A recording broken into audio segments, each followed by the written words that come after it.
With their trade spat threatening to spill over into an all-out trade war, US President Donald Trump has attempted to take the back-and-forth rhetoric with China down a notch. He has heaped blame not on the Chinese, but on previous US administrations and officials who he says got the US into the problem in the first place. Seung-jae with the details. US President Donald Trump, who just last month stated that trade wars are good and easy to win, tried to cool economic anxieties over the huge Chinese tariffs imposed on the U.S.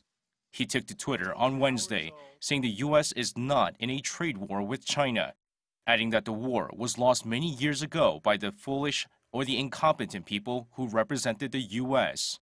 President Trump went on to say that the U.S. has a trade deficit with China of $500 billion a year, with intellectual property theft amounting to another $300 billion.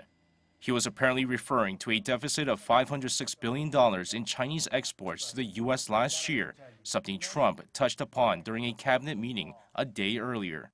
Again, our relationship is very good with China, and we intend to keep it that way.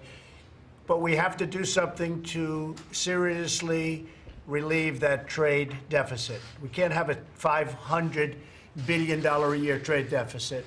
We also have the theft of intellectual property, and that probably is in the neighborhood of $200 to $300 billion a year. U.S. Commerce Secretary Wilbur Ross said on Wednesday that China's recent tariffs on U.S. exports should not surprise anyone, adding he was a little surprised Wall Street was so surprised. According to Ross, Chinese new tariffs do not represent a threat to the United States, as it amounts to about 0.3% of U.S. GDP.